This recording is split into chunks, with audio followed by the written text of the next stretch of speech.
तो 43 दिन की अव्यक्त वरदान यात्रा का आज का दिन है 25 और आज की मुरली है 30 मार्च 1985 की 3 बातों का पाठ। आज की मुरली के अंदर बाबा बताने वाले हैं 3 बातों पर अटेंशन देना है और 3 बातों को विदाई देनी है। बाबा को गिफ्ट दे देनी है वो 3 बातें और 3 बातों पर अब अटेंशन देना है। तो मुरली की शुरुआत में सबसे पहले बाबा ने कहा कि बाबा अपने स्नेही सहयोगी सदा के साथी बच्चों को देख रहे हैं। बाबा ने कहा जहाँ स्नेह होता है उसके सदा साथ सहयोगी साथी बनते हैं। तो स्नेही बच्चे होने के कारण बाप बच्चों के बिना कोई काम नहीं कर सकते और बच्चे बाप के बिना कोई कार्य नहीं कर सकते। ऐसा ही होता है ना। हमें अब क्या बन चुका है, ये संस्कार बन चुका है और ये संस्कार हमें और भी ज्यादा कड़ा बनाना है और पक्का संस्कार बनाना है कि हम कोई भी कार्य करें और वो हमसे बाबा के बिना ना ही हो। हर कार्य में पहले क्या चाहिए, हमको बाबा चाहिए।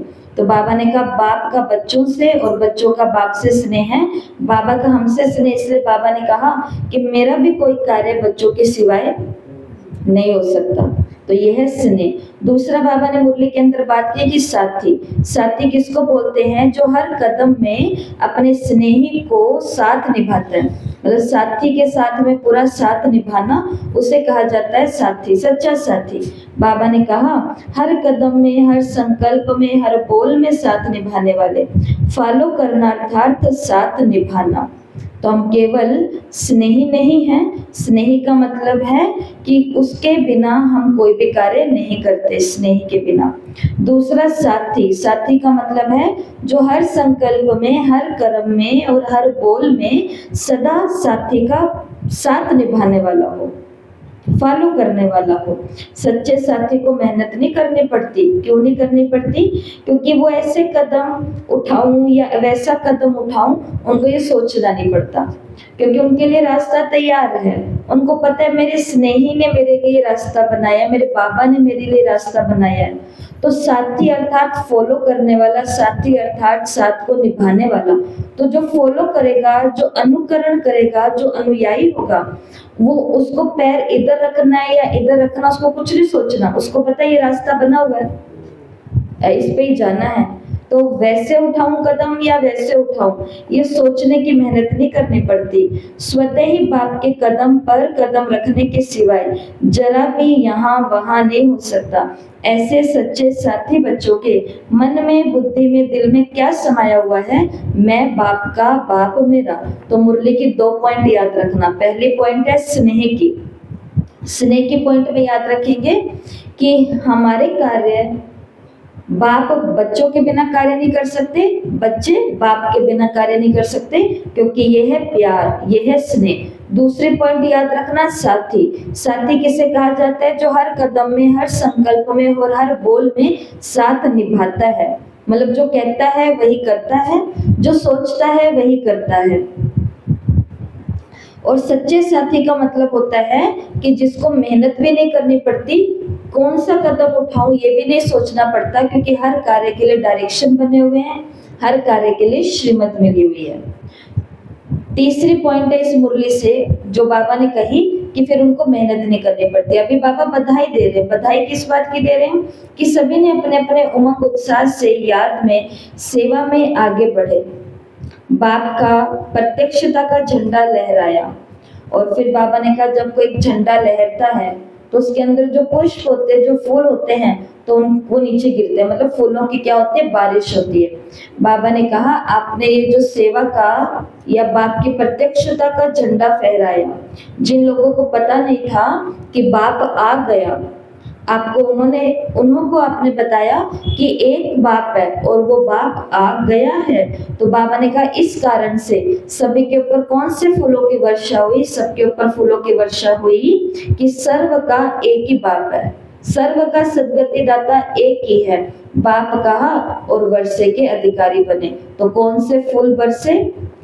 सबने दिल से एक ही गीत गाया। कौन सा? सर्व का बाप एक ही है। अभी तो क्या कहते हैं? भगवान अनेक हैं, रूप अनेक है, नाम अनेक है, लेकिन ये जो प्रत्यक्षता का झंडा लहराया है ना, देखो कहीं पर भी कोर्स कराने के लिए या हम लोग प्रदर्शनियों के लिए जाते हैं, आप हम सभी, तो वहां पर क्या होता है, वो लोग यही बोलते बोलते आते हैं अनेक नाम है, अनेक रूप है, लेकिन जब वो 7 दिन वहां पर रहते हैं, 7 दिन वो ज्ञान सुनते हैं, तो कुछ दिनों में, 15 दिनों में, 20 दिनों में उनके दिल से यही आवाज निकलती है कि हाँ, भगवान तो एक ही है, महान आत्माएं बहुत हैं, देव आत्माएं बहुत हैं, पुण्य आत्माएं बहुत हैं, धर्म आत्माएं भी बहुत हैं, लेकिन आपने सही कहा, परमात्मा तो एक है। ये हो गई उस झंडे से पुष्पों की वर्षा।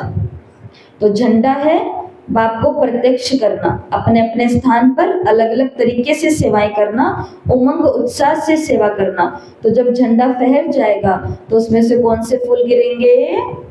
सर्व का बाप एक है और वही सबकी सदगति करने वाला है।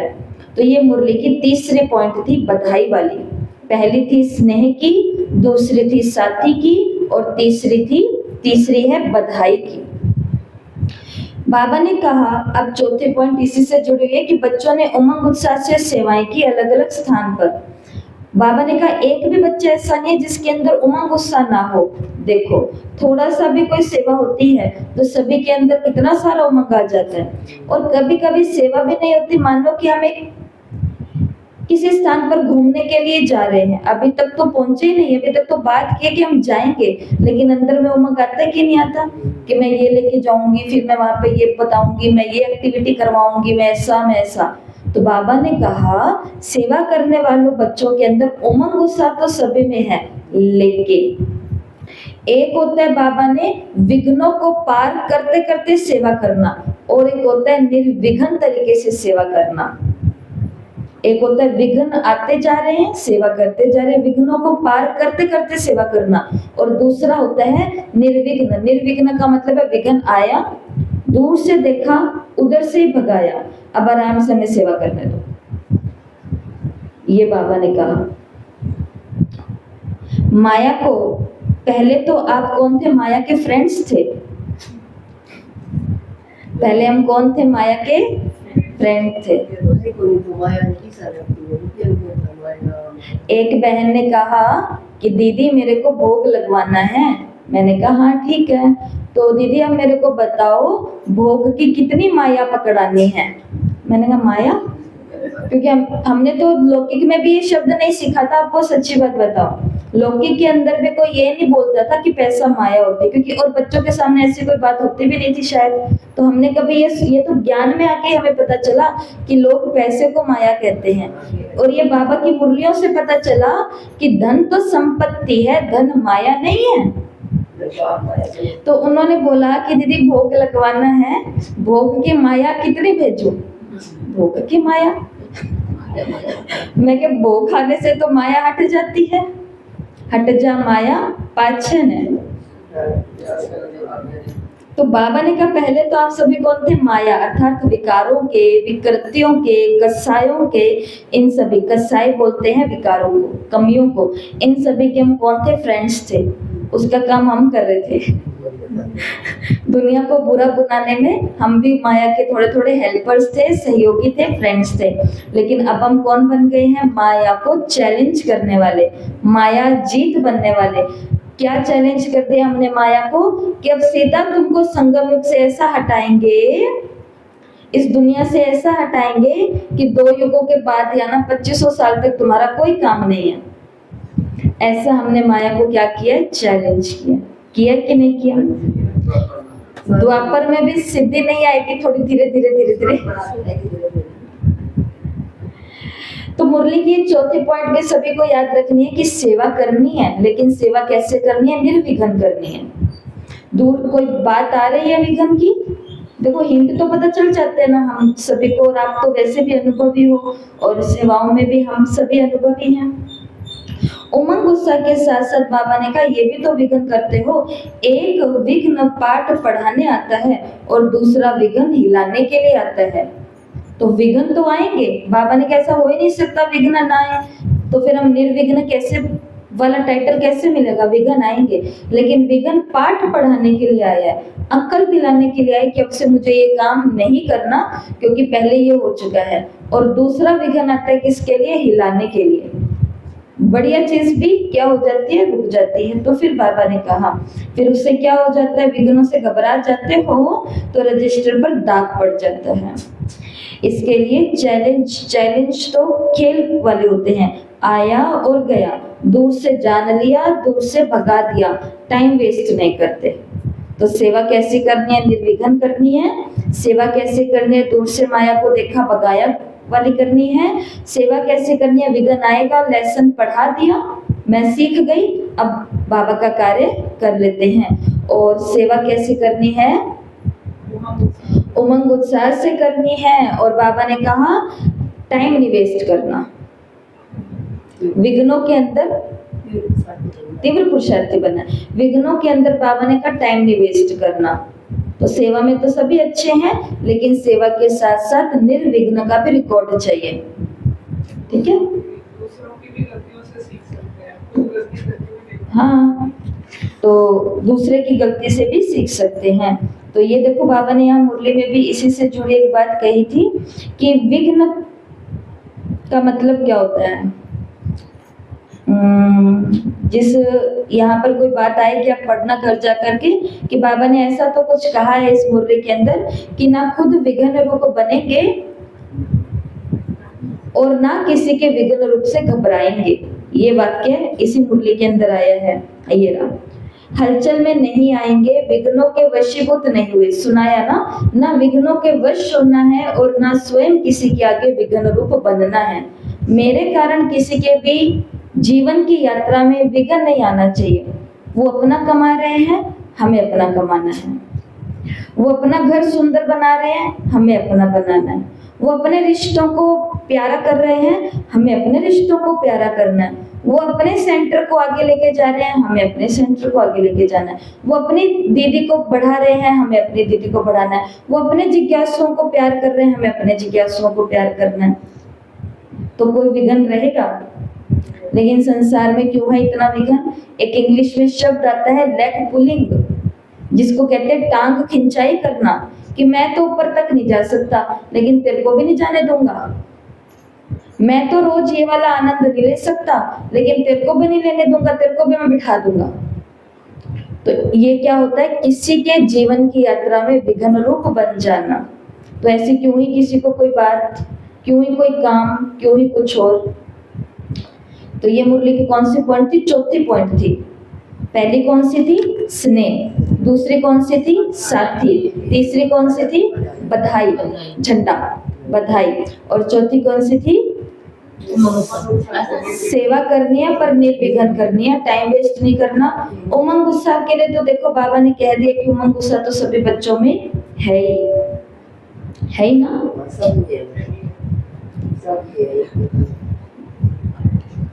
अभी एक परसों एक बहन को कोई सेवा के लिए बोला कि ये सेवा करनी है, मैसेज ही किया था। उन्होंने आगे से रिप्लाई किया ओहो। समझे? क्योंकि मुरली से हमें क्या पक्का हो गया? ओहो, हर बात में को ओहो, आज ही मुरली सुनने वाले हैं, वाह आज बाबा ने ये बात कह दी। भले कितनी बार भी सुनिए तुम आत्मा हो, लेकिन आहा मैं आत्मा हूँ, मैं ये नहीं हूँ रबड़, मैं ये नहीं हूँ, मैं आत्मा हूँ, मैं प्रकाश हूँ, मैं ज्योति हूँ। तो उनको बोला कि ये सेवा करने आ जाना। ओहो, उमंग। हर सेवा में क्या रखना है? उमंग रखना है। एक ओहो होता है ओहो और एक होता है ओहो। वही अच्छी बात है, इसको बोले हम नहीं भूलते क्योंकि हम दोनों रूप देखते हैं ना। ओहो वाला भी देखते हैं और ओहो दीदी ने ये क्या कह दिया, ओहो बड़ी समस्या आ गई। तो नहीं, हम तो कौन से हैं? ओहो। तो बाबा ने कहा टाइम वेस्ट नहीं करना, सेवा निर्विघ्न करनी है। माया का रूप दिख रहा है, चैलेंज करो, उसको भगाओ और अपना काम करो। और कहीं कहीं पर कोई स्थान ही ऐसा है जहाँ पे प्रॉब्लम रहेगी तो खुद वहां से निकल जाओ। होता है हमारे साथ, ऐसा बहुत होता है, बहुत जगह हो जाता है कि जहाँ सामने वाली चीज नहीं सुधर रही है तो वहाँ दूसरा ऑप्शन ये होता है कि उस चीज के आगे जाना ही क्यों है, फिर छोड़ दो वो सेवा, छोड़ दो वो काम, छोड़ दो वो लोग, छोड़ दो वो गलियां, चुपचाप बैठ जाओ, वहां पर और सेवा हो जाएगी, कुछ तो और हो जाएगा। लेकिन माया को कभी भगाना पड़ेगा और कभी खुद भी भाग करके आना पड़ेगा, दोनों काम करने पड़ेंगे, ऐसा भी होता है। और मुरली की 5वीं पॉइंट है, बड़ी अच्छी बात बाबा ने यहाँ कही कि सिर्फ इस एक पवित्रता की बात से पास विद ऑनर नहीं होंगे कि भाई मैं तो पवित्र बन गई, लो जी मैं तो पास हो जाऊंगी, नहीं। बाबा ने कहा सेवा में, स्वस्थिति में, संपर्क में, अपने संबंधों में, याद में, गुणों में, आगे बाबा गुणों की भी बात करेगा, तो इन सभी में बाबा ने कहा मार्क्स इकट्ठी करनी है, नंबर सब में चाहिए। ऐसे नहीं कि हाँ हम तो पवित्र बन गए, मेरे तो संकल्प में भी अपवित्रता नहीं आती, अपवित्रता के हाथों का ये नहीं, अपवित्रता के घरों का ये नहीं, अपवित्रता के जीवन का ये नहीं, अपवित्र संकल्प भी नहीं है। बाबा ने कहा याद, सेवा के नंबर कहाँ हैं, याद के नंबर कहाँ हैं, कर्मणा के नंबर कहाँ हैं, गुणों का दान दिया किसी को वो नंबर कहाँ है, कितनों को मैंने बाबा का बना दिया ये नंबर कहाँ है, गुलदस्ता कहाँ है। तो बाबा ने कहा नंबर सभी के जोड़े जाएंगे, ठीक है। और संबंध संपर्क में, संपर्क यहाँ वालों से, संबंध घर वालों से अच्छे चाहिए, ठीक है। सेवा में जिनसे संपर्क होता है वो भी बहुत अच्छे अच्छे चाहिए हमको, और संबंध जो हमारे बन गए रिश्ते वो भी अच्छे चाहिए। तो एक प्योरिटी और दूसरा अव्यभिचारी याद। इसी रीति से सेवा में भी सदा निर्विघ्न रहो, हर बात में निर्विघ्न रहना है, गुणों में भी सदा संतुष्ट रहो। तो बाबा ने कहा पास से दो ऑनर हो जाएंगे। सब में नंबर लेने वाले हो या बस एक ठीक है तो काफी है? सब में कोशिश तो सब में करें ना, कोशिश तो सब में करें। तो बाबा ने कहा सेवा में अच्छा हूँ, इसकी तो बाप दादा बधाई दे रहे हैं, लेकिन अष्ट बनना है, इष्ट बनना है। अष्ट और इष्ट बनने के लिए, अष्ट और इष्ट, अष्ट रत्न का मतलब है उस मूंगे को कोई पहनेगा, उस पन्ने को कोई पहनेगा, उस हीरे को और उस मोती को कोई पहनेगा और कहेगा जब से मैंने ये पहना है ना मैं तो शांत रहने लग गया, जब से मैंने ये पहना है ना नीलम तब से मेरा तो धन ही धन बढ़ने लग गया। अष्ट का मतलब होता है कि हमारे नाम पर जो रत्न भी बने हैं ना वो भी लोग कोई टच कर ले तो उनके काम बन जाए। और इष्ट का तो मतलब पता है ना हमें कि दूर कहीं दर्शन करने के लिए गए और सारे विघ्न ही खत्म हो गए, इतनी पावरफुल स्थिति। तो बाबा ने कहा अगर अष्ट बनना है, इष्ट बनना है तो सभी बातों में क्या बनना पड़ेगा? महान बनना पड़ेगा। ज्ञान में भी महान, सेवा में भी महान, धारणाओं में भी महान, अपनी स्वस्थिति में भी महान, सभी में महान बनना पड़ेगा। और बस बाबा ने कहा तीन बातों की विदाई दे दो। वैसे ही बाबा ने कहा विदाई के समय 3 चीजें देते हैं, इलायची, मिश्री और बादामी। तो बाबा ने कहा ये तीनों चीजें, ऐसे 3 चीजों की विदाई है बाबा को देनी है हमें। 3 गिफ्ट चाहिए बाबा को हमसे। पहला चाहिए लगाव, दूसरा चाहिए तनाव और तीसरा चाहिए कमजोर स्वभाव। बाबा ने कहा लगाव का क्या मतलब होता है? लगाव का मतलब होता है किसी भी प्रकार का हद का लगाव ना हो। बाप का लगाव वो अलग चीज है, लेकिन हद का लगाव ना हो।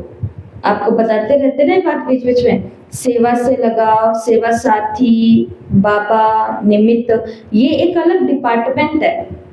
लेकिन वो लगाव जो मेरी आध्यात्मिक यात्रा को, ये शब्द हमेशा काम आने वाले हैं, वो सारे लगाव, वो सारे अटैचमेंट जो मेरी आध्यात्मिक यात्रा को पीछे की ओर लेकर के जाते हैं, नीचे की ओर लेकर के जाते हैं, डाउनफॉल में लेकर के जाते हैं, तो वो लगाव मेरे किसी भी काम के।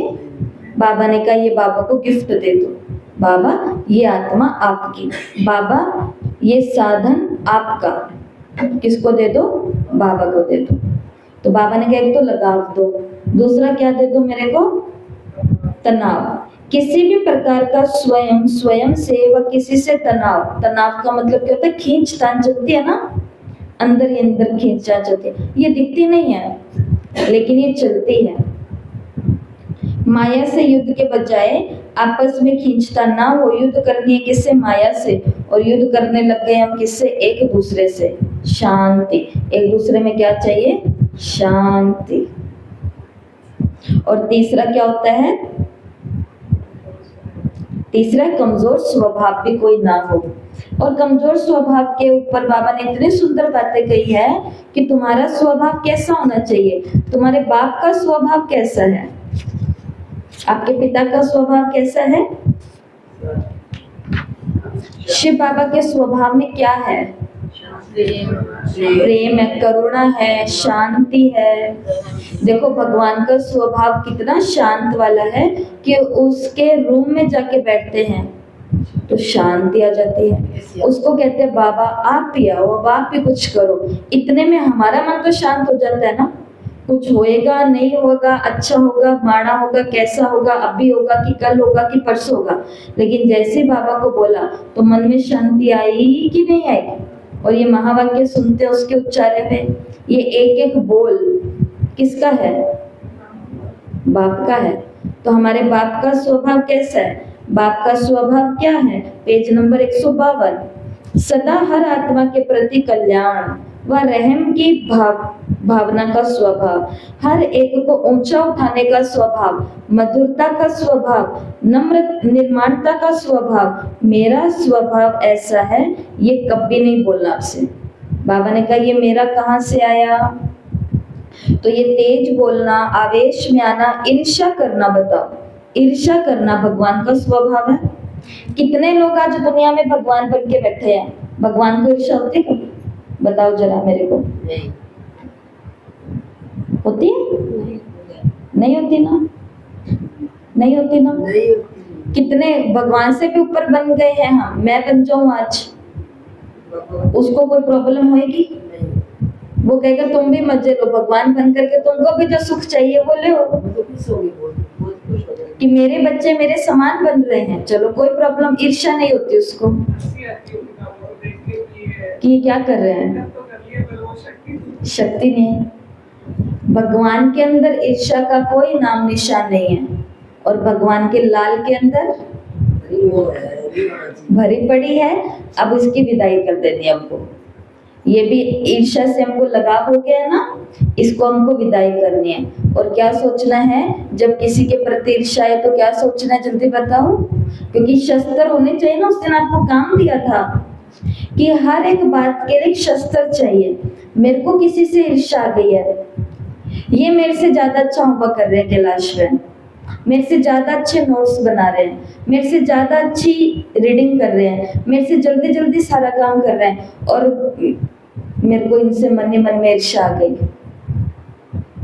तो अगर मेरे को अपनी साथी आत्मा, सहयोगी आत्मा, अपनी बहन, अपनी ही जैसी बाबा की बच्ची के लिए ईर्ष्या को खत्म करना है तो मुझे इनके लिए क्या सोचना पड़ेगा? जल्दी बोलो, टाइम नहीं है अपने पास। इनमें ये विशेषता भरने वाला बाबा है, इससे निकाम चलेगा। तो बाबा मेरे अंदर क्यों नहीं भरी विशेषता? इससे भी नहीं, ये भी नहीं हथियार। यस, ये मेहनत कर रहे हैं, ये पुरुषार्थ कर रहे हैं, तो इनके लिए ताली बज गई कि इन्होंने इतना अच्छा होमवर्क किया, तो ये डिजर्व करते हैं। मैं मेहनत नहीं कर रही, मैंने होमवर्क नहीं किया, मैंने नोट्स नहीं बनाए, तो फिर मैं क्यों इनसे ईर्ष्या करूं? तो ये है हथियार। ये बाबा का बच्चा काम नहीं आएगा यहाँ पे। बाबा के बच्चे ही आपस में लगे हुए हैं ईर्ष्या करने में। ये मेहनती है, जबकि ये भी मेरी तरह गृहस्थी है, मैं भी गृहस्थी, ये भी गृहस्थी, लेकिन मैं सारा दिन अपने बच्चे और अपना घर और अपनी कमाई और अपना धंधा इसके बारे में सोचती रहती हूँ। मैं माता, इन्होंने उसी गृहस्थी के पीछे मेहनत करी है ना। सीख लो। तो हथियार, बड़े सारे रोग को काटने के लिए हथियार बड़ा चाहिए। बाबा का बच्चा ये कहने से नहीं होएगा, बाबा ने गुण भरा है ये कहते कहते भी ईर्ष्या आ जाती है। बाबा के बच्चे भी तो हम आपस में बहुत कुछ कर लेते हैं ना। और आज दुनिया में क्यों बच्चे को आपस में ईर्ष्या हो रही है? क्यों सगे लोगों को आपस में, खून वालों को ईर्ष्या हो रही है? कारण क्या है? वो उनकी तरक्की तो देख रहे हैं, प्राप्ति तो देख रहे हैं, तारीफें तो देख रहे हैं, बधाइयां तो देख रहे हैं, लेकिन वो पीछे की जो मेहनत है कि उस बच्चे ने 6 महीने से कोई शादी नहीं अटेंड की, वो बच्चा 6 महीने से मम्मी पापा के साथ कहीं मार्केट नहीं घूमने गया, और ये बच्चा तो रोज शाम को एक गेड़ी काट के आता हूँ, और फिर चाहिए कैसा, इनके जैसा। तो बाबा ने कहा ये ईर्ष्या का स्वभाव, आवेश का स्वभाव, और ये देखो एक और स्वभाव बोल दिया, दिल शिकस्त होने का, हर बात में अपना दिल छोटा कर लेंगे। कहा किसको जा रहा है और वो किसको रहा है, दिल शिकस्त के स्वभाव को। जब मैं हूं ही नहीं इस कैटेगरी की आत्मा, तो मेरे को अपना दिल क्यों खराब करना, ये किसी और के लिए, उनको समझ में आ जाएगी बात।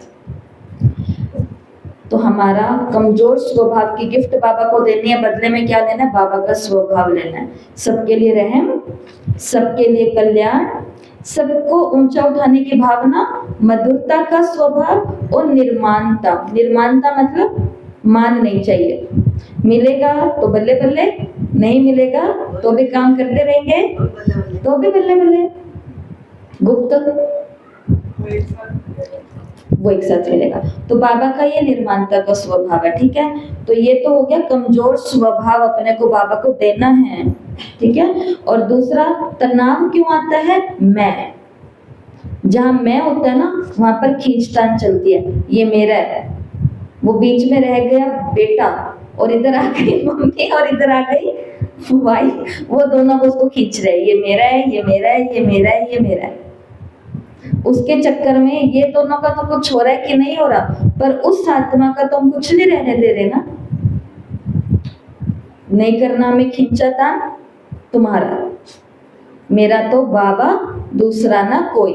यहाँ से तो सब मेरे ही हैं। ये संसार के 820 करोड़ लोग किसके बच्चे हैं? रात को सोने से पहले 820 करोड़ को सुला के सोना है। जैसे अपना बेटा आराम से सो रहा होता है, अपनी गुड़िया आराम से सो रही होती है, तो माता को कितनी शांति मिलती है, चलो भाई आराम से सो गए, अब मैं सो जाती हूँ। या वो पहले सो जाती है, पहले नहीं बाद में सोती है सबको सुला के। हम बाबा ने कहा तुम सभी माता, किसके माता हो? विमला बहन आपके पीछे कौन है? बाबा है। लक्ष्मी बहन आपके पीछे कौन है? पूरा संसार है। रात को सोने से पहले 2 मिनट भी पूरे संसार को सुलाओ, चाहे कोई फुटपाथ पर है, चाहे हॉस्पिटल में है, चाहे जेल में है, बहुत मुश्किल है उनके लिए, चाहे कोई आर्मी में है, चाहे कोई हॉस्टल में है, चाहे कोई अंध विद्यालय में है। आर्मी में सोने का जिसका टाइम है वो सोए, वरना ना सोए। हाँ वो तो, अरे रिलैक्स हो, आपने बोला कि क्या अपने शांति से भी सोएंगे ना, कभी तो बाबा ने कहा तनाव का कारण क्या होता है, मैंपन आता है, वहां तनाव पैदा होता है। मैं फलानी हूँ, मैं समझदार हूँ, मैं योग्य हूँ, मैं ज्ञानी हूँ, मैं सेवा में आगे हूँ, ये सब बातें तनाव पैदा करती है। बाबा ने कहा स्पीड को तेज करनी है ना, मैंपन रखोगे तो धीमे पड़ जाओगे, और अगर अपनी स्पीड तेज करनी है तो दूसरे को आगे बढ़ता हुआ देख, दूसरे को आगे बढ़ता हुआ देख, सदा दूसरे को आगे बढ़ाना ही अपना आगे बढ़ना है। मैं नहीं, ये आगे चल रहे बहुत अच्छा, इनके आगे बढ़ने में ही मेरा आगे बढ़ना है। ये अच्छे से पढ़ेंगे तो ही मेरा आगे बढ़ना है, ये अच्छे से टेस्ट देंगे तो ही मेरा आगे बढ़ना है, और पढ़ो और पढ़ो। ये हो गया तनाव, ये हो गया कमजोर संस्कार। और मुरली के लास्ट में 3 बातों को विदाई दे दी, तनाव को, लगाव को और कमजोर स्वभाव को। अब 3 बातों पर अटेंशन देना है। पहला है बैलेंस, दूसरा है ब्लेसिंग, और तीसरा है ब्लिसफुल लाइफ। बाबा ने कहा बैलेंस रखो, किस पर? रमणीकता और गंभीरता पर। कहाँ कहाँ रमणीक बनना है मुझे, और कहाँ पर बिल्कुल सीरियस हो जाना है, गंभीर बन जाना है। इन दोनों बातों का क्या चाहिए? बैलेंस चाहिए। और अमृत वेले बाबा से क्या लेनी है? वरदान, ब्लेसिंग लेनी है। तो हमारी जीवन कैसे बन जाएगी? आनंद वाली, ब्लिसफुल लाइफ बन जाएगी। तो जिसको आनंद की लाइफ चाहिए उसको बैलेंस भी रखना पड़ेगा, ब्लेसिंग भी लेनी पड़ेगी, तो लाइफ कैसी बन जाएगी? ब्लिसफुल। यहाँ पर ये मुरली पूरी होती है, और इसके बाद में तो फिर बाबा ने ग्रुप से मुलाकात की, वो सभी पढ़ना, मुरली बहुत बड़ी है, पर मेन पॉइंट ये थे जो आपको बता दिए, 3 का जो था वो आपको बता दिया। तो इस मुरली से क्या होमवर्क करना है, पूरी ही मुरली से, दादियों से मुलाकात पार्टी से, इस पूरी ही मुरली से आपको 20 मेन पॉइंट्स निकालने हैं आपके अकॉर्डिंग, जिसमें से 10 की तो चर्चा यहाँ पर हो चुकी है, 20 आपको निकालने हैं अपनी तरफ से, ठीक है। चाहे ये वाले भी 10 ले लो बीच में, चाहे अपने अनुसार 10 बनाओ, तो टोटल 20 पॉइंट इस पूरी मुरली से आपको पढ़ करके निकालने हैं, ठीक है। और फिर पूरी मुरली पढ़ने के बाद में रात तक आपके पास टेस्ट तो आ ही जाएगा, तो टेस्ट भी सभी को देना है। ओम शांति। 1 मिनट के लिए सभी साइलेंस में बैठेंगे।